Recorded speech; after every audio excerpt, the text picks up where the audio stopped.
Durante más de 3000 años, emperadores y generales, dictadores y policías, criminales, clérigos e incluso médicos utilizaron una vasta variedad de instrumentos de tortura. Esos insidiosos instrumentos incluían a lo mundano y lo exótico, desde puños y pies hasta máquinas elaboradas que literalmente cocinaban a fuego lento a sus víctimas. Las cruces de madera eran las favoritas de los antiguos romanos, cajas de metal con púas, máquinas para estirar e instrumentos sexuales elaborados por los europeos medievales. Los torturadores del siglo XXI prefieren los puños, golpes y la electricidad. Cuando se trata de dar una definición de la tortura y de los instrumentos de tortura, hay pocos desacuerdos entre los expertos. Bajo la Convención de las Naciones Unidas contra la Tortura, la cual fue aprobada por la Asamblea General en 1984, la tortura es definida como una actividad cruel, inhumana o degradante en contra de un individuo con el propósito de extraer información, castigar, por venganza o intimidación. Un instrumento de tortura es, en esencia, cualquier instrumento que se utilice para infligir dolor a un ser humano. ¿Qué clase de persona tortura a otro ser humano? ¿Quién entre nosotros sentiría la inspiración para construir un instrumento de tortura y luego utilizarlo? La gente con frecuencia imagina que el torturador es una especie de psicópata, pero a decir verdad, los torturadores pueden ser personas muy educadas, universitarias, estudiosas de la música, el arte y la filosofía, y también pueden ser personas brutales salidas de prisiones y que las utiliza el Estado para actuar como torturadores. La creación de tribunales para suprimir puntos de vista contrarios tiene una larga tradición. Clérigos, reyes e incluso senadores de los Estados Unidos emplearon cortes patrocinadas por el Estado o Inquisición para erradicar a los herejes y a los que no creen. En el siglo XV fueron los reyes españoles, Isabela y Fernando, los que dieron su puesto en la historia a lo que llegó a conocerse como la Inquisición española. Un ejercicio combinado duro y mortal del poder de la Iglesia y el Estado, dedicado a torturar a aquellos ciudadanos designados como herejes. El Estado o los laicos siempre han estado envueltos en la tortura hasta cierto punto. Cuando pensamos en la Inquisición, con frecuencia la asociamos con la Iglesia, pero en realidad la Inquisición eran la Iglesia y el Estado, trabajando hombro con hombro, frecuentemente para servir más a los propósitos del Estado que a los de la Iglesia. Con el pretexto de establecer la unidad en su tierra, la reina Isabela pidió y obtuvo el permiso del Papa de la Iglesia Católica para purificar a sus súbditos. Los ciudadanos españoles de todo rango y clase tenían tres opciones: aceptar el catolicismo romano como su religión, abandonar España o arriesgarse a ser torturados a manos de la Inquisición. Solo se necesitaban 2 hombres adultos para catalogar a alguno de hereje. En ese mismo momento podría ser enjuiciado. Pero antes de que se pudiera iniciar un juicio se requería de una confesión del acusado. Ahí era donde se necesitaba la tortura.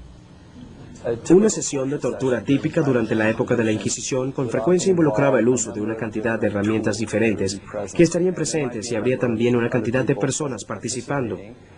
También es muy importante notar que había otras víctimas que estaban en el proceso de ser torturadas o a la espera de ser torturadas. La cara de la tortura durante la Inquisición era la doncella de hierro, fabricada en Alemania. Era un contenedor del tamaño de una persona en cuyo interior había afiladas púas de metal. Era un instrumento de tortura ampliamente conocido y temido no solo en España, sino en toda Europa. Había mucho de habilidad manual, inventiva y conocimiento del cuerpo humano en la producción y diseño de la doncella de hierro. Al abrirla se puede notar que las púas están ubicadas en lugares muy estratégicos para no dañar órganos vitales. Se hacía para asegurarse que la víctima permaneciera con vida el mayor tiempo posible, mientras experimentaba un gran dolor y sufrimiento. Aunque puede que la doncella de hierro haya sido la cara de la Inquisición, generalmente se pensaba que el potro de tormento era su caballo de batalla. El potro de tormento es una de las formas más comunes que conocemos, en el sentido que se pueden usar muchos métodos distintos en el proceso, en la creación de la tortura. El primer elemento es la manivela en el extremo. Aquí es donde se atan los pies de la persona. Gradualmente se haría más presión para alargar el cuerpo. La víctima estaría encima de las púas, que, por supuesto, habrían sido más afiladas. Y luego en ese extremo, las manos estarían atadas dejando a la víctima expuesta y frecuentemente desnuda. En ese punto se podía hacer cualquier cantidad de cosas.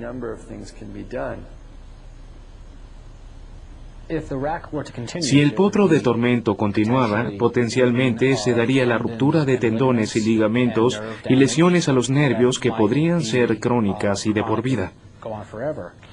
La gente podía quedar incapacitada para usar las manos o las extremidades inferiores. Podrían sentir entumecimiento y dolor constante en los dedos de manos y pies. El potro de tormento estaba diseñado para desgarrarle lentamente los miembros a las víctimas de sus coyunturas, las piernas de las caderas y los brazos de los hombros.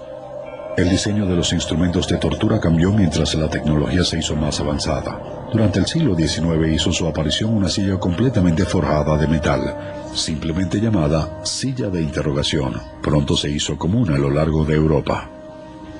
La función primaria sería sentar a la víctima, que estaría sentada sobre las púas, que obviamente no son cómodas. Esta barra le aseguraba el pecho. Le sujetaban las muñecas y las piernas también quedaban bien sujetas. Una vez sentada en la silla, lo más probable era que no pasara mucho tiempo antes de que la víctima comenzara a hablar. Diría que algunas personas comenzaban a hablar incluso antes de sentarse en la silla, es decir, es atemorizante. Nadie quería estar allí. El segundo mecanismo de tortura importante en el diseño de la silla es que podían calentarla. Todas las púas de metal conducen calor. Se le colocaba fuego debajo de la silla, creando una intensa sensación de calor. Los tornillos para los dedos eran instrumentos de tortura de alta ingeniería. Eran máquinas creadas hasta alcanzar una precisión mecánica. Funcionaban como un par de cascanueces. Se utilizaba colocando los dedos o nudillos entre las dos barras, aumentando lentamente la presión hasta lograr la cantidad necesaria de dolor para obtener la información que se deseara de la víctima. El pulgar es el dedo más importante. Así que si se le inutiliza el pulgar a la víctima, queda incapacitada para realizar trabajos manuales, de manera que en ese sentido tiene un gran valor. Los nervios son muy densos en los dedos, así que causa mucho dolor triturar los nervios de los dedos. Algunos instrumentos de tortura parecen ir más allá de ser simples herramientas para el dolor y el sufrimiento. Tal vez el instrumento más terrible era el par. Lo asombroso de esa pieza en particular es todo el trabajo que se invirtió en ella. Está hecha de bronce fundido y requirió de mucha inventiva y tecnología, especialmente para la época. Como muchos instrumentos de tortura, cumple múltiples funciones. Aplicado oralmente, se le colocaba dentro de la boca y se abría lentamente para los que hubieran hecho comentarios heréticos. Para los que habían cometido actos de homosexualidad, se le colocaba dentro del recto y nuevamente se abría lentamente, aumentando el dolor. En el caso de las mujeres, se le colocaba en la vagina y se abría lentamente hasta el punto que las puntas perforaban el útero. A mediados del siglo XIX en Europa, Gran Bretaña y los Estados Unidos había una oleada de sentimiento popular en contra de la tortura. En 1864 se redactó la Convención de Ginebra. Fue un acuerdo internacional que, entre otras cosas, prohibía el uso de la tortura. Pero en lugar de ponerle punto final a la práctica, lentamente la convirtió en algo clandestino.